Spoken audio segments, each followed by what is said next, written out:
Message देना था, ध्यान में सिखाना था, उतना सिखाया। अब रक्षक वर्ष के लिए कर रहे हैं। रक्षक वर्ष में भी यही प्रॉब्लम है, पुलिसों का खान पान एकदम खराब है, उसके कारण इनके पेट की प्रॉब्लम रहती है, और पेट की प्रॉब्लम रहती है तो फिर सारी प्रॉब्लम निर्माण हो जाती है। खान पान ठीक नहीं है, नींद ठीक नहीं है, ड्यूटियों का कोई भरोसा नहीं है। दूसरा, इनके पास भी ड्राइनेस है। जैसे हम लोग जाते कि नहीं, होली दिवाली पे मिलेंगे एक दूसरे को, त्यौहार मनाएंगे, रिश्तेदारों को मिलेंगे, ये बेचारे वहाँ ड्यूटी करते रहेंगे, ना कोई होली ना कोई दिवाली, कुछ नहीं। माने मनुष्य को जो रिलैक्सेशन का, एक चेंज का, एक स्थिति जो प्राप्त होता है कि नहीं सामान्य मनुष्य का, तो सामान्य मनुष्य से इनका जीवन कुछ अलग हटके है। ये रहते मनुष्य में, लेकिन रहते मनुष्य नहीं है। एक मशीन सरी के वो अपने अलग ही रहते हैं। मैंने तुम देखो ना, होली के दिन सारी दुनिया होली मना रही है, पुलिस वाले मनाते क्या? नहीं, वो खड़े रहते हैं झंडा लेके अपने।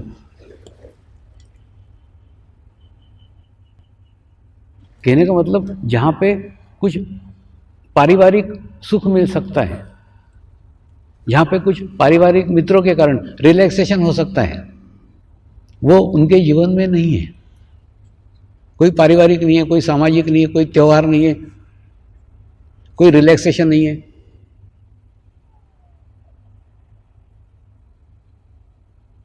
तो इसके कारण ना अंदर ही अंदर एक तनाव निर्माण होते जाता है, और खूब टेंशन है, खूब तनाव है, विभिन्न प्रकार के तनाव। मेरे को ही आए अनुभव, आपको बताता हूँ। एक तो मिलिट्री का ऑफिसर मिला था जो कश्मीर में कार्यरत था। वो बोले, स्वामी जी पहली गोली तो हमको ही खानी पड़ती। क्यों? क्योंकि जो सामान्य जा रहे हैं वो लोग, आतंकवादी भी सामान्य मनुष्य सर ही का रहता है। जब वो हम पे गोली चलाएगा तो हमको मालूम पड़ता है वो आतंकवादी, उसके से हमको थोड़ी पता चलता है। तो पहला अटैक वही करता है, बाद में हम उस पर करते हैं, क्योंकि हम ड्रेस के कारण पहचान लिए जाते हैं कि हम मिलिट्री वाले। हम वो आतंकवादी करके कोई ड्रेस थोड़ी है कि उसको हम पहचान सके।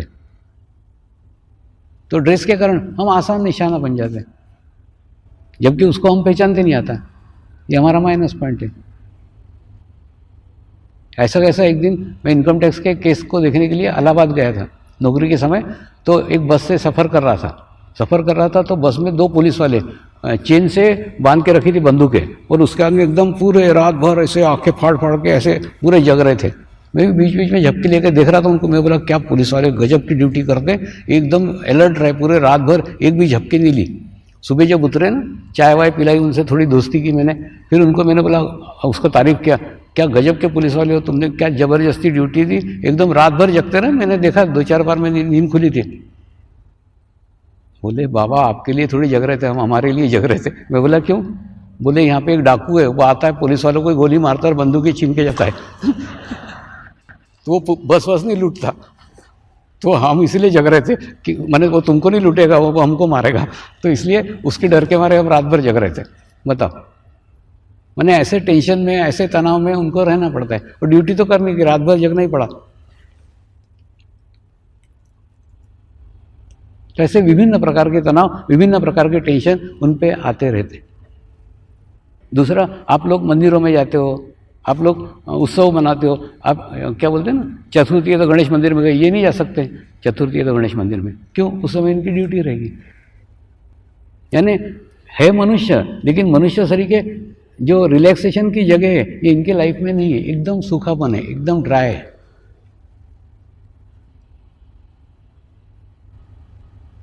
दूसरा, जिसे कल मैंने बताया था कि पिछले 20 सालों में बुद्धि के अंदर खूब चेंज हो गया है, बुद्धि के अंदर खूब बदलाव आ गया है। जैसे मेरे पिताजी और मेरे में कोई अंतर नहीं है, एम्बेसडर और फियाट का जमाना हमने दोनों ने देखा, लेकिन मेरे लड़के और मेरे में खूब अंतर है। तो पिछले 20 सालों में बुद्धि का खूब विकास हो गया है, और इनकी परेड अभी भी वो left right left right left right, वो 200 साल पुरानी वही चल रही है। ये अंग्रेजों ने निकाली थी मनुष्य को संतुलित करने के लिए, मनुष्य को बैलेंस करने के लिए, लेफ्ट राइट, और सामने देखो सीधा, तो क्या बोलते हैं ना, श्वासोच्छ्वास भी एकदम सही होगा। ये परेड के द्वारा उन्होंने मनुष्य को संतुलित करने का प्रयास किया था, प्रयत्न किया था। उनका प्रयत्न 200 साल पहले ठीक था, लेकिन उसी प्रयत्न से आज अगर हम प्रकट करेंगे तो क्या होगा?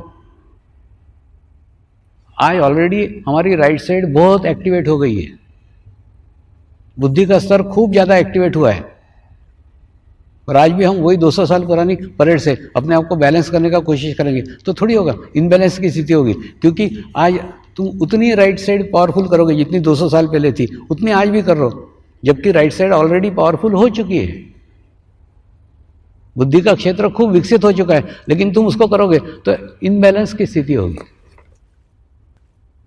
इनबैलेंस की स्थिति होगी मतलब राइट साइड ज़्यादा पावरफुल हो जाएगी, लेफ्ट साइड डाउन हो जाएगी, असंतुलन का स्थिति निर्माण होगा,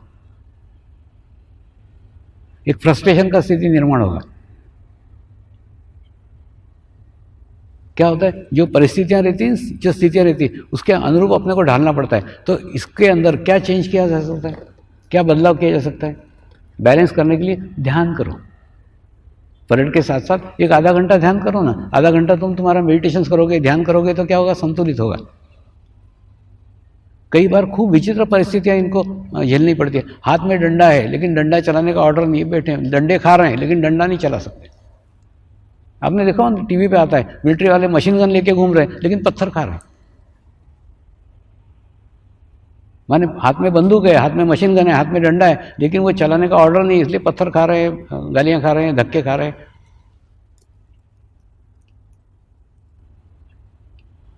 और दूसरा ये इंसान है ना, आपको क्या लगता है इन सब घटनाओं का इनके ऊपर कोई प्रभाव नहीं पड़ता होगा? हाथ में बंदूक है, सामने वाला पत्थर पे पत्थर मार रहा है, मन में तो आता है इसको 4 गोली दो, लेकिन दे सकते क्या? नहीं दे सकते। तो वो जो फ्रस्ट्रेशन अंदर निर्माण होता है वो खूब रोक के रखते, फिर वो भड़ास के रूप में कहीं तो ही निकलता है, खूब विचित्र निकलेगा, फिर छोटी सी जगह निकल जाएगा। छुट्टी नहीं दी तो ऑफिस को गोली मार दिया, खुद को गोली मार ली, एक छुट्टी के कारण। कारण एकदम सिंपल है, कारण एकदम सादा।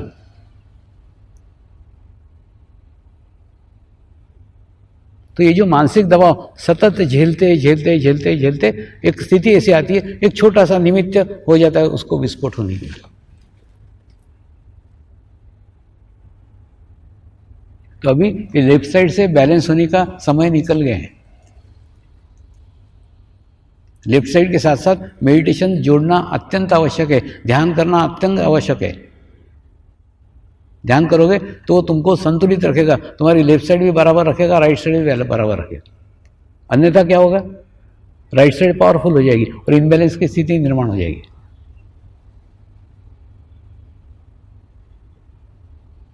इसलिए रक्षा वर्ष मना रहे हैं, और रक्षा वर्ष के लिए इस वर्ष अलग अलग पुलिस सेंटरों पे, अलग अलग मिलिट्री सेंटरों पे कार्यक्रम होने वाले हैं। और दूसरा, जो भी जीवन में मिलता है ना उसको एंजॉय करो ना, उसका आनंद लो ना। मैंने एक बार एक मिलिट्री के कैंप का मेडिटेशन का कार्यक्रम लिया था, खूब दूर, इतने दूर सीमा के ऊपर कि उसके आसपास 200 किलोमीटर तक एक आदमी नहीं था।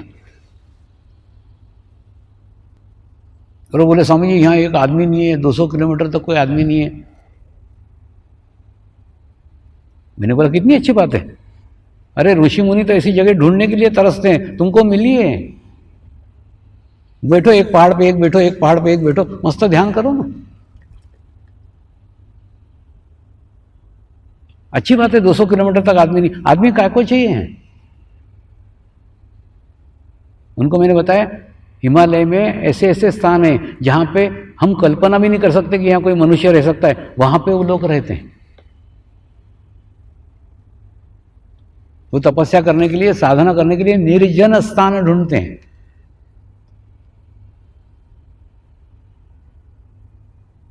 निर्जन, जहां पे कोई भी मनुष्य नहीं हो।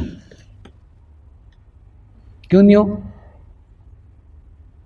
मनुष्य सबसे दुनिया का खतरनाक प्राणी है, क्योंकि वो विचार करता है, और ध्यान करने के लिए विचार नहीं चाहिए। आप अनुभव करो ना, मैं जैसे बता रहा हूँ ना, आपके गच्ची पे जाके आप बैठो, एक 15 मिनट 20 मिनट ध्यान करते बैठो अकेले। ऐसा थोड़ा प्रैक्टिस करो, करते करते आपका आभामंडल विकसित हो जाएगा, आपका ओरा विकसित हो जाएगा, आपके अंदर से आपका ब्रह्मनाद सुनाई आएगा।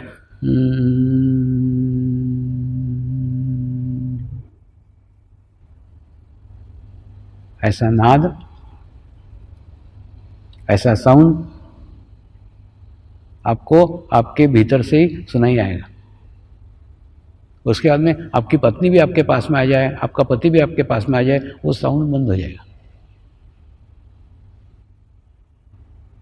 यानी कोई भी आपका नियर डियर भी पास में आया ना, तो भी वो साउंड बंद हो जाएगा। तो वो मिलिट्री वालों को मैंने बोला, कितनी अच्छी जगह मिली है, परमेश्वर ने तुमको कितनी अच्छी जगह दी है, जहाँ 200-200 किलोमीटर तक कोई आदमी नहीं है।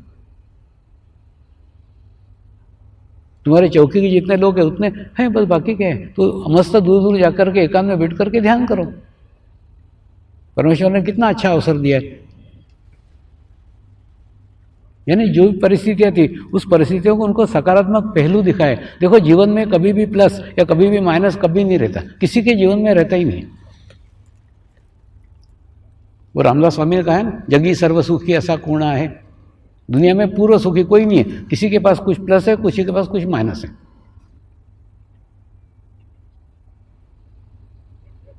प्रश्न है, आपका चित्त प्लस पे है क्या आपका चित्त माइनस पे? अब मैं मेरी बात बताता हूं ना। जैसे हिमालय में गुरु सानिध्य प्राप्त था, तो कैसा लगता था, ये ज्ञान, ये नॉलेज, ये संस्कार, ये अनुभूति प्रत्येक मनुष्य मात्र को मिलनी चाहिए, ये भाव था।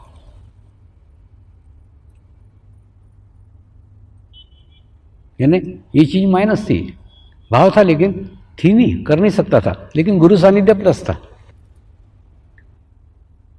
आज ये गुरु कार्य हो रहा है, ये प्लस है, लेकिन गुरु ही नहीं है, गुरु सानिध्य छूट गया, ये माइनस है। यानी एक चीज मिली तो एक चीज छूट गई, लेकिन दुखी नहीं था। जब गुरु सानिध्य में था तो उसका आनंद ले रहा था, आज गुरु कार्य में हूं, उसका आनंद ले रहा हूं। तो आप जहां पे भी हो, जो जीवन में प्लस मिल रहा है बस उसकी तरफ देखो, जो माइनस नहीं उसके लिए रो मत। रोते रहोगे तो रोते हुए आए हो, रोते हुए जाओगे, रोते रहोगे। कई लोग रहते ना, मियाँ तेरी सूरत कैसी, जैसी 12 बजे, वैसे हर दफे 12 ही बजे रहते। अपने जीवन में क्या प्लस है, इधर देखने की नजर लाओ, ध्यान करोगे ना, इससे तुम्हारी दृष्टि सकारात्मक होगी। तो मिलिट्री वालों को बताए कि तुम्हारा सकारात्मक दृष्टिकोण लाओ ना, कितनी अच्छी जगह है, कितना अच्छा वातावरण तुमको मिला है कि 200 किलोमीटर तक कोई आदमी नहीं है। आदमी नहीं है तो विचार भी नहीं है। जो भी विचार करोगे तुम्हारे खुद के विचार, बाकी कोई बाहर के विचार आके तुमको डिस्टर्ब करने वाले नहीं है। हुआ था एक दिन, उनको पता नहीं क्या प्यार आया, वो सारे 8-10 ट्रक भर करके वो आश्रम में पहुंच गए थे कच्छ के। तो कच्छ के सब आश्रम वाले घबरा गए एकदम, इतने मिलिट्री वाले क्यों आ गए? कुछ नहीं, बोले बाबा का आश्रम दिख रहा है, चलो चलते। उनको एकदम याद आई, जबकि उनको नहीं मालूम था कि मैं वहां जाके शिविर करके आया था, उनको मिला था।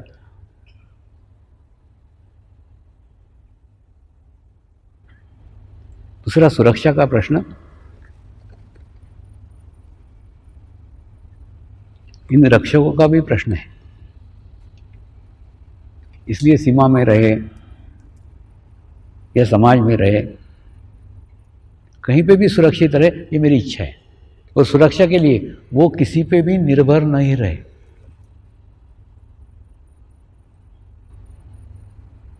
ध्यान करके, मेडिटेशंस करके वो अपना आभा मंडल बनाए, अपना ओरा बनाए, वो ओरा ही उनको सभी जगह सीमा पे भी सुरक्षित रखेगा।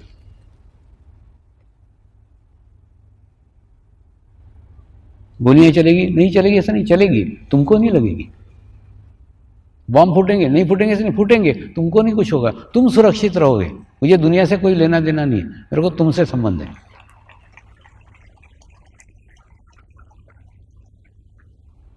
और दूसरा ना, दुनिया को देखना जरा छोड़ दो। हम दुनिया को खूब देखते हैं और खूब दुखी होते हैं। हुआ था ना एक बार मुंबई के एयरपोर्ट पे एक पुलिस ऑफिसर ढूंढते ढूंढते आया, बोले स्वामी जी इतने बम विस्फोट हो रहे हैं, इतना अत्याचार हो रहा है, इतना आतंकवाद हो रहा है, और आप बोलते हो निर्विचार रहो। कैसे निर्विचार रहेंगे, कैसे ध्यान करेंगे? मैंने क्या, कहाँ हो रहा है? मेरे को तो नहीं दिख रहा है। मेरे को ये दिख रहा है, मैं गुफा में से निकला था, 20 सालों के अंदर कितने सारे देशों के अंदर ध्यान हो गया, हजारों लाखों लोग ध्यान करने लग गए, हजारों लाखों लोगों को अनुभूति प्राप्त हुई, अलग अलग जाति के, अलग अलग धर्म के कितने सारे लोग ध्यान संस्कार से जुड़ गए। मुझे तो ये दिख रहा है, और तेरा नज़र इधर है, तेरे को दिख रहा है कहाँ बम फूट रहे हैं, कहाँ अत्याचार हो रहा है, कहाँ आतंकवाद हो रहा है।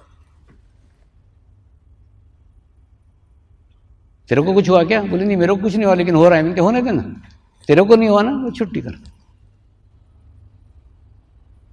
तू तेरा विश्व बना जो तेरे हाथ में है, उसको सुखमय बना, उसको शांतिमय बना, उसको कल्याणकारी बना।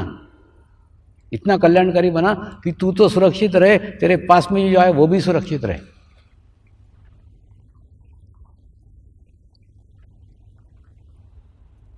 और ऐसा हवामंडल, ऐसा हो रहा प्रत्येक रक्षक ने बनाना चाहिए। ये मेरी शुद्ध इच्छा है, और बन सकता है, केवल उन्होंने नियमित आधा घंटा ध्यान के लिए देना चाहिए।